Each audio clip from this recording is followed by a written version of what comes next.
Hello வணக்கம். இன்றைக்கி நம்ம சேனலில் என்ன பார்க்க போகிறோன்னா கருவேப்பிலை தேங்காய் சட்னி எப்படி செய்யலாம் அப்படின்னு பார்க்கலாமா. கருவேப்பிலையில் நிறைய சத்துக்கள் இருக்குது. கருவேப்பிலையை வெறுசாக ஒரு 2-3 இலையை நம்ம டெய்லி சாப்பிட்டுட்டு வந்தாலே முடி வளர்ச்சிக்கெலாம் அவ்வளோ நல்லது அப்படிம்பாங்க. சுகர் உள்ளவங்க கூட டெய்லி இதை யூஸ் பண்ணலாம். அந்த அளவுக்கு இதில் நிறைய சத்துக்கள் இருக்குது. இதை அந்த மாதிரி வெறுசாக சாப்பிடாம இந்த மாதிரி நம்ம உணவில் கூட சேர்த்து கருவேப்பிலை பொடியாவோ இல்லை கருவேப்பிலை சாதம் இந்த மாதிரி நம்ம சாப்பிட்றப்ப அதோட முழு சத்துக்களும் நம்மளுக்கு கிடைக்கும். வாங்க எப்படி செய்யலான்னு பார்த்துடலாமா. அடுப்பில் ஒரு வானல் சூடானதும் கொஞ்சமாக எண்ணெய் சேர்த்துக்கிட்டு ஒரு 10 கொத்து கருவேப்பிலையை உருவி நல்லா தண்ணியில் அலசிட்டு இது கூட சேர்த்துக்கலாம். கருவேப்பிலை நல்லா வதங்கி வரணும். வதக்காமல் நம்ம டைரெக்டாகவும் இதை சட்னி கூட சேர்த்து செய்யலாம். அப்படி செய்கிறப்ப பச்சை வாடை வரா மாதிரி இருக்கும். இந்த மாதிரி வதக்கிட்டு நம்ம சேர்க்குறப்ப அந்த வாடை இல்லாத இருக்கும். ஒரு சில பேருக்கு பச்சை வாடை வந்தால் அதை சாப்பிட பிடிக்காது. அது மாதிரி உள்ளவங்க இந்த மாதிரி செஞ்சு சாப்பிடுங்க. நல்லா இந்த அளவுக்கு வதங்கினதுக்கப்புறம் இது கூட பச்சை மிளகாய் சேர்க்குறேன். அடுப்பு லோ ஃப்ளேம்லேயே இருக்கட்டும்.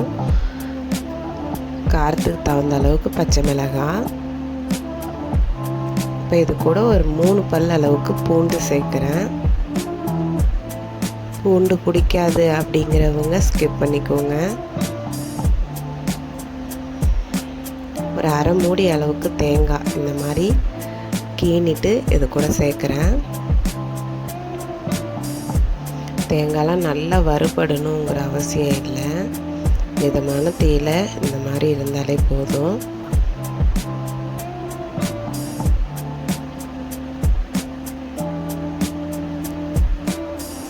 ஒரு கைப்பிடி அளவுக்கு பொட்டுக்கடலை சேர்க்குறேன். நீங்கள் தேங்காய் திருவல் 1 கப்பு சேர்க்குறீங்கன்னா அதில் 1/4 கப்பு அளவுக்கு பொட்டுக்கடலை சேர்த்துக்கோங்க. கரெக்டான அளவாக இருக்கும். நான் ஒரு அரை மூடி அளவுக்கு தேங்காவுக்கு 1 கைப்பிடி அளவுக்கு பொட்டுக்கடலை எடுத்திருக்கேன். இது கூட உப்பு, சட்னிக்கு தேவையான அளவு உப்பு சேர்த்துக்கிட்டேன். இப்போ பாருங்கள், புளி கொஞ்சோண்டி இந்த மாதிரி சேர்த்தா போதும். புளி சேர்க்குறப்ப டேஸ்ட்டும் நல்லாயிருக்கும். சீக்கிரம் சட்னியும் கெட்டு போகாது. அதனால தான் புளி சேர்க்குறது. இது அப்படியே ஒரு மிக்ஸி ஜாருக்கு மாற்றிக்கலாம். இப்போ அதே வானலில் கொஞ்சமாக எண்ணெய் விட்டு எண்ணெய் நல்லா சூடானதும் கடுகு, உளுத்தம்பருப்பு, 1 கொத்து கருவேப்பிலை, ஒரு சின்ன வெங்காயம் 2-3 கட் பண்ணி சேர்த்துக்கோங்க. கொஞ்சமாக பெருங்காயத்தூள் இது எல்லாத்தையும் சேர்த்துட்டு இதை மாதிரி ஒரு வாட்டி கிளறி விட்டுட்டு அடுப்பை ஆஃப் பண்ணிட வேண்டியதான். இப்போ சட்னிக்கு ரெடி பண்ணி வச்சுருக்கிறது நல்லா ஆறி இருக்கும். அதில் கொஞ்சமாக தண்ணி விட்டு இந்த அளவுக்கு நல்லா நைஸாக அரைச்சி எடுத்துக்கணும். சட்னி எந்த அளவுக்கு நைஸாக அரைக்கிறீங்களோ அந்த அளவுக்கு டேஸ்ட்டு சூப்பராக இருக்கும். இப்போ பாருங்கள், இதை அப்படியே நம்ம இந்த தாளித்து வச்சுருந்தோம் இல்லையா, அந்த கிண்ணத்தை கூட சேர்த்துட வேண்டியதான்.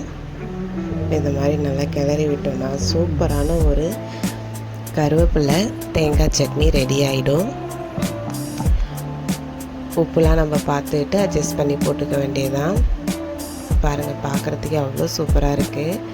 டெய்லி நம்ம ஒரே மாதிரி சட்னி செய்யாமல் இந்த மாதிரி கொஞ்சம் டிஃப்ரெண்ட்டாக செஞ்சு கொடுத்தாலும் உடம்புக்கும் ரொம்ப ஆரோக்கியம். நம்மளும் புதுசாக சாப்பிட்டா மாதிரி இருக்கும்.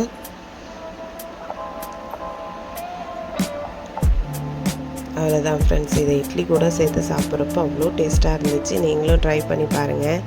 வீடியோ பிடிச்சிருந்ததுன்னா லைக் பண்ணுங்கள், ஷேர் பண்ணுங்கள். மறக்காமல் நம்ம சேனலை சப்ஸ்கிரைப் பண்ணுங்கள். நிறைய பேர் வீடியோ பார்க்குறீங்க ஆனால் சப்ஸ்கிரைப் பண்ண மாட்டேங்க.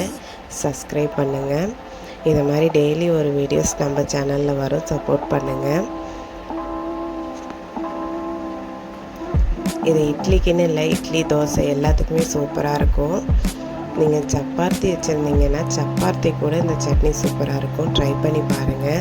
அவ்வளோதான் ஃப்ரெண்ட்ஸ். தேங்க்யூ.